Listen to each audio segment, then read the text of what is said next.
તો what are the symptoms, કે ખબર કેવી રીતે પડે કે મને કે મારી આજુબાજુના કોઈ નજીકના વ્યક્તિને ડિપ્રેશન છે? મોટા ભાગે તો એવું જ હોય કે ના મજા આવતી હોય ને તો હવે, અને ના હોય ને ડિપ્રેશન તો પણ હવે ટ્રેન્ડમાં એવું છે કે આપણે એવું માની લઈએ છીએ કે ના યાર હું તો ડિપ્રેસ છું, મારે તો મતલબ લેવું પડશે, મારે સાયકેટ્રિસ્ટના સેશન લેવા પડશે. તો એ આઈડેન્ટિફાઈ કરી શકે ખરેખર તમને ડિપ્રેશન છે? એટલે તમે જે કીધું એ over diagnosis is also a problem, પણ હજી એટલો બધો નથી જેટલું અંડર ડાયગ્નોસિસ છે.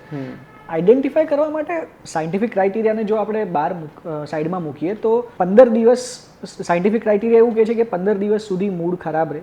ખરાબ એટલે લો રહે, માણસને ખાવા પીવાનું નથી ભાવતું, ઊંઘ નથી આવતી, કંઈ જ ગમતું નથી, જે ગમતી પ્રવૃત્તિ હતી એ હવે નથી ગમતી, આ બધું જે થવાનું બંધ થઈ જાય 15 દિવસ માટે continuous, for more duration, for more time then not, ત્યારે એને ડિપ્રેશન કહેવાય. પણ એ તો બહુ ઓછા લોકો ફોલો કરે, કારણ કે હું નથી માનતો કે આપણામાંથી કોઈ પણ 15 દિવસ સુધી મૂડ ખરાબ રહે તો આપણે દવાખાના, અને ડિપ્રેશન માની અથવા દવાખાને ડૉક્ટરને બતાડવા જઈએ.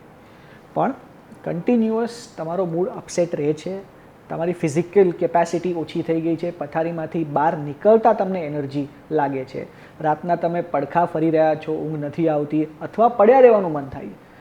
હું બેઠો છું, ત્યાં પાણીનો ગ્લાસ પડ્યો છે, મને પાણી પીવું છે, પણ ઊભા થઈને હું પાણી પીવા નથી જઈ શકતો, કારણ કે અંદરથી એનર્જી નથી આવતી. આઈ એમ સ્કેર્ડ, મને બી આવું બધું થાય છે. ના ના, એટલું ઇટ્સ નોટ, એટલે એવું નથી. પછી ઘણી બધી વખત મારે કામ કરવાનું છે, પેલો પ્રોજેક્ટ સબમિટ કરવાનો છે, લેપટોપ ખોલીને ચાલુ જ કરવાનું છે, ઇટ્સ અ સિમ્પલ થિંગ, નથી થઈ રહ્યું. ચલો હું મૂવી જોઈ આવીશ ને તો મને ગમશે, હું મારા પેલા ફ્રેન્ડને મળી લઈશ ને તો મને ગમશે, થતું જ નથી. બહુ ટ્રાય કરી, થતું જ નથી. આ બધા લક્ષણો, આ બધી તકલીફના લીધે દે something cold socio occupational dysfunction. સામાજિક તકલીફ પડે, ફ્રેન્ડ્સને મળવાની ઈચ્છા ઓછી થઈ જાય, ફ્રેન્ડ્સને, ફેમિલી મેમ્બર્સની નાની નાની વાત પર ગુસ્સો આવી જાય, અથવા બહુ જ લાગણી આવી જાય, બહુ જ દુઃખ થઈ જાય. સામાજિક ડિસફંક્શન.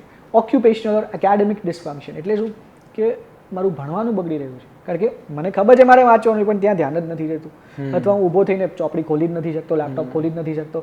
પ્રોજેક્ટ મને ખબર છે મારે સબમિટ કરવાનો છે, મારે હમણાં પેલું ઇન્ક્રીમેન્ટ આવવાનું છે, મને અપ્રેઝલ મળવાનું છે, પણ હું આ પતાવીશ તો મને મળશે, પણ ખબર એ અંદરથી જે પુશ જોઈએ થતું જ નથી. મને ફાયદો થાય છે તો મને ખુશી નથી થતી, દુઃખ થયું, નુકસાન થાય છે, પેલો શાકવાળો મને ઉલ્લુ બનાવે, હા ભાઈ ઠીક છે ને યાર, છોડને યાર, ચાલે છે. એટલે જે હું 30-40% લેવલ ઉપર ફંક્શન કર્યા કરું, અમુક અઠવાડિયાઓ સુધી કંઈ પણ કરું, મારા મૂડમાં ચેન્જીસ જ નથી આવતા. મારા જે રેન્જ ઓફ ઇમોશન્સ છે એ નેરો ડાઉન થઈ જાય છે. ખુશી નથી થઈ રહી, પેલું શાક શું બનાવ્યું છે, ઠીક છે ને, હા ઠીક, ખાઈ લઈશું, નથી ખાવું, ચા પીને જીવન ચાલે, ડિપ્રેશનના લક્ષણો છે. અચ્છા, ઇઝ ઇટ નેસેસરી કે જ્યારે માણસ ડિપ્રેશનમાં છે તો એને એ દુઃખી હોય કે એકલતા જ આવું કંઈ જ ફીલ કરતો હોય, જે સિમ્ટમ્સ તમે કયા, કે હસતો રમતો માણસ પણ ડિપ્રેશનમાં હોઈ શકે?